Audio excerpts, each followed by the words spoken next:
Ιωάννα, είσαι γκέι. Θες να τα ανακαλύψεις μόνη σου. 2 χέρια, 3 πόδια, Ιωάννα. Ό,τι σου λέω. Θες να τα ανακαλύψεις. Να πας την επόμενη μέρα για δουλειά και να είσαι... Καλημέρα, παιδιά. Τι κάνετε. Θα παραγγείλουμε καφέ. Καλή εβδομάδα να έχουμε. Μπάμπη, έχεις ένα μαξιλαράκι. Μπορείς λίγο. Σου ευχαριστώ.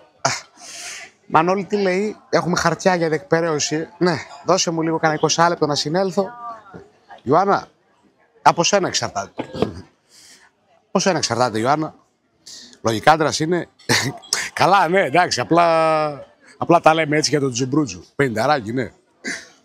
Ξεσχίζει δηλαδή. Βρε κομπρεσέρδρα, παγανοκατσάβι, τον Black & Decker, σου λέω. Πας να ανοίξεις τρύπα στον τοίχο και κατά λάθος καταλήγεις στη δίπλα οικοδομή. Μπαίνεις δηλαδή να πεις, θα βάλω μια κορνίζα. Και από εκεί που λες θα βάλω μια κορνίζα, πέφτει ο τοίχος και πας στη δίπλα οικοδομή, παραδίπλα. Μπαίνεις στο αλλού το διαμέρισμα. Άντρας είμαι. Ναι, λες να μην σε κατάλαβα, Ιωάννα.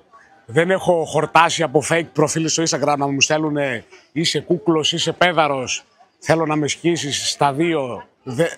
Δεν έχω κάθε μέρα πόσα DMs από fake προφίλ στο Instagram. Εσένα περίμενα να καταλάβω για να δω άμα έχεις χειρόφρενο για όχι. Ανακαλύψαμε την Αμερική τώρα με σένα, να ξέρει. Η γεώτρηση θα σου ανοίξει.